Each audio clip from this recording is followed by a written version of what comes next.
We'll talk about different data types supported by Terraform. So Terraform language uses different data types for its values. The first one is string, which is a sequence of characters. For example, I want to type some text like hello everyone. So that will come under string data type. Next is number, which stores a numeric value. For example, I want to store a number 10, or I want to store a fractional values like 5.18. We also have a list, which is a sequence of values. For example, I want to store different region names or availability zone names. For example, US West 1A, US West 1B. Now, elements in a list or a tuple are identified by consecutive whole numbers starting with 0. Next, we have map, which is a group of keys and values where each key will have a corresponding value. For example, I have a name as a key, and in name I am specifying a value as John. Let's see this in action. So in Atom Editor, I am going to create a new folder for data type demo, and inside this we'll create a file with an extension tf. So creating a file, data type -demo.tf, and inside this file we'll write our configuration.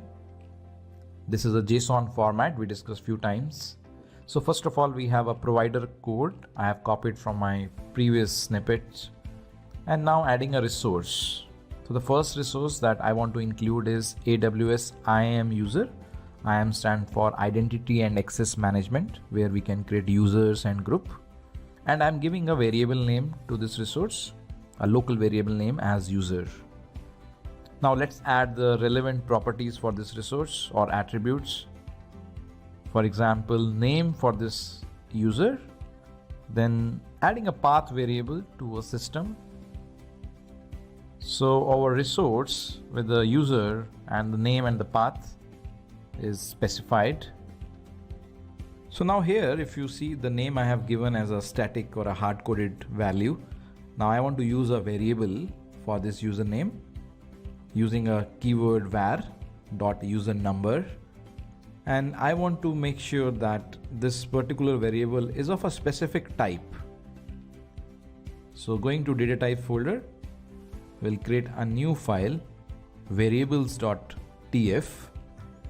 We have already seen how to declare variables in a separate file, and in this file I'm going to specify that variable name. And for the first time, we'll see how can we specify our data type. So variable, giving an appropriate name. The name of the variable we used was user number. Ideally, you should be creating your variable first and then using it. So a variable block got created with the name of the right variable. Now going back to command prompt, and let's go to that particular directory that we have created, and we'll run our Terraform commands. So Terraform init to download the providers. Okay, so HashiCorp AWS provider version 3.63 will be downloaded. Let's run Terraform plan. So we haven't given any default value for the username, in this case user number. So it is going to ask for the user number.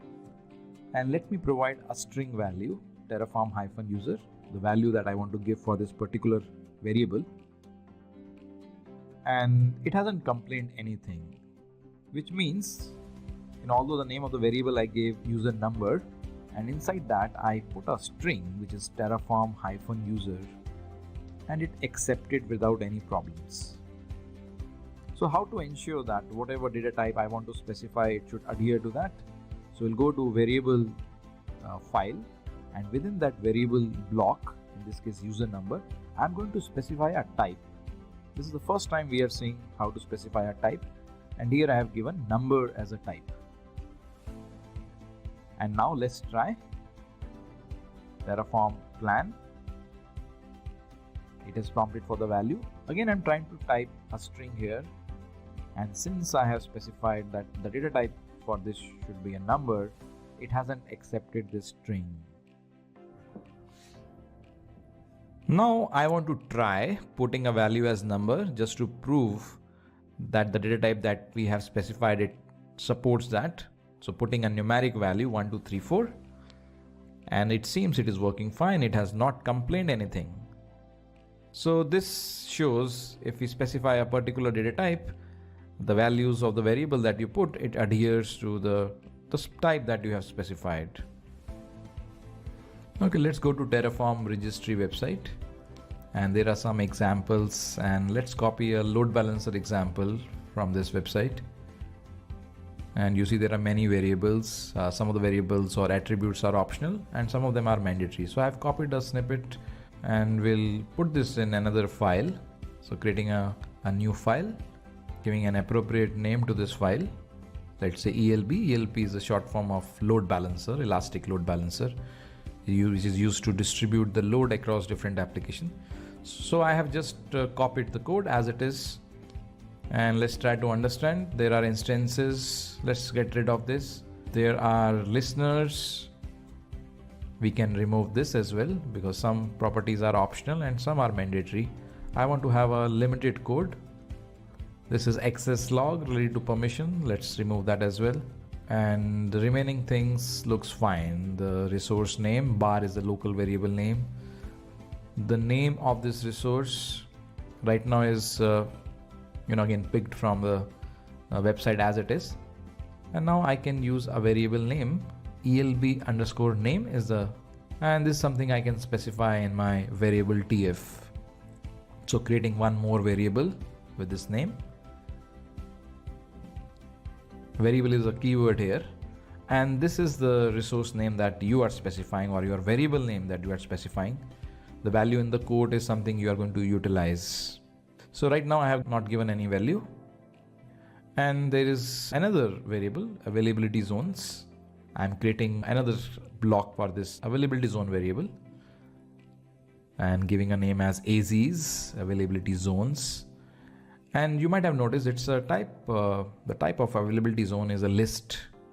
So we'll see how to specify a list variable data type. So availability zone is a list as we have already seen. And in availability zone, let's use a variable. So var.azs, azs is the name that we have specified in the variable file, and the values will be picked from there.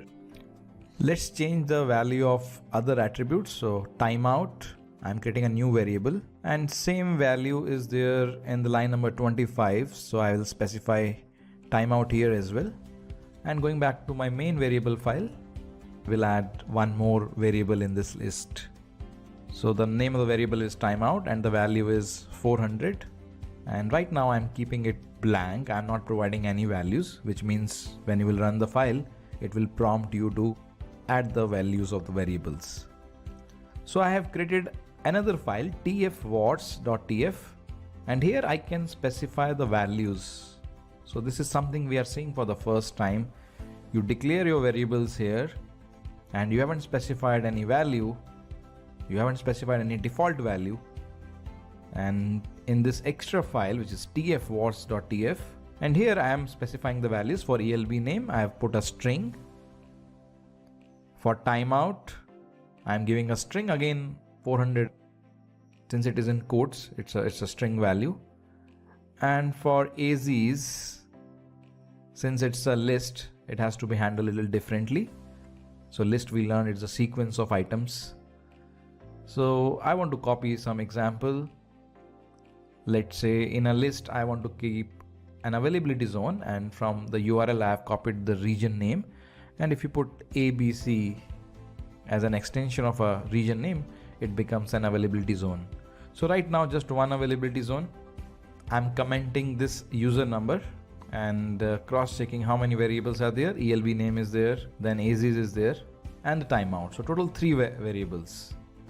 And the user number was utilized in the AWS provider to create IAM user. So I'm commenting that portion. So in all, we have 3 variables, AZs, timeout, and ELB name. Okay, let's run the command terraform plan and see what happens. Since we haven't specified the proper values, it has thrown some error. It says that ELB name is not expected here. unsupported argument for timeout as well. So what did we miss? How to fix this issue? Going back to Atom Editor, let's see if we can get some clue. Terraform variables.tf, this file is fine. Let's go here and check. Okay, it seems the name of the file that we have specified is not the right one. We need to have a specific name to this Terraform variables file, and the exact name is terraform.tfvats. So Terraform looks for the variable values in this specific file. So although the error was not very clear in terms of explanation, but that was the main issue. After changing it, we have executed this again, and now we are getting another error: inappropriate value for availability zones. So we have given Southeast 1A, we are given one availability zone. And going back to the variables here, ELB name is fine. So by default, it is a string. So let's specify it clearly. String and AZs within the bracket, curly braces. Let's specify the type as list. List is a sequence of items. And in timeout, since it was a number 400 value, let's specify the proper data type here. Okay, now for all these three values, I have specified the data types and checking the values. Availability zones, we have mentioned data type as list. So here it should be a proper list. Right now it looks like a string, isn't it? So how to convert to a list? So for list, we know we have a square brackets. So one value, adding one more value. Technically you can also have just one value in a list, but here I'm going to create at least two values: AP Southeast 1A for one availability zone and AP Southeast 1B for the second availability zone. Let's save this file and go back to command prompt and let's run Terraform plan. So hopefully now it should work fine. So no errors, and that's a good sign. So one resource is planning to be created. So this is a preview and the values are being picked from the variable file, and we can see the availability zones, the values are there. So two values we specified for availability zones, AP Southeast 1 and B, they both are there. And for the connection draining timeout 400, and we can also see the name of the variable my-elb. So this completes this demo. Just to summarize, in this demo we learned how can we specify the data type of a variable. We learned that the values of a variable is specified or can be specified in a separate file, and the name of the file should also be proper. For more details, check the link in the description. Learn with Whizlabs. Success certified.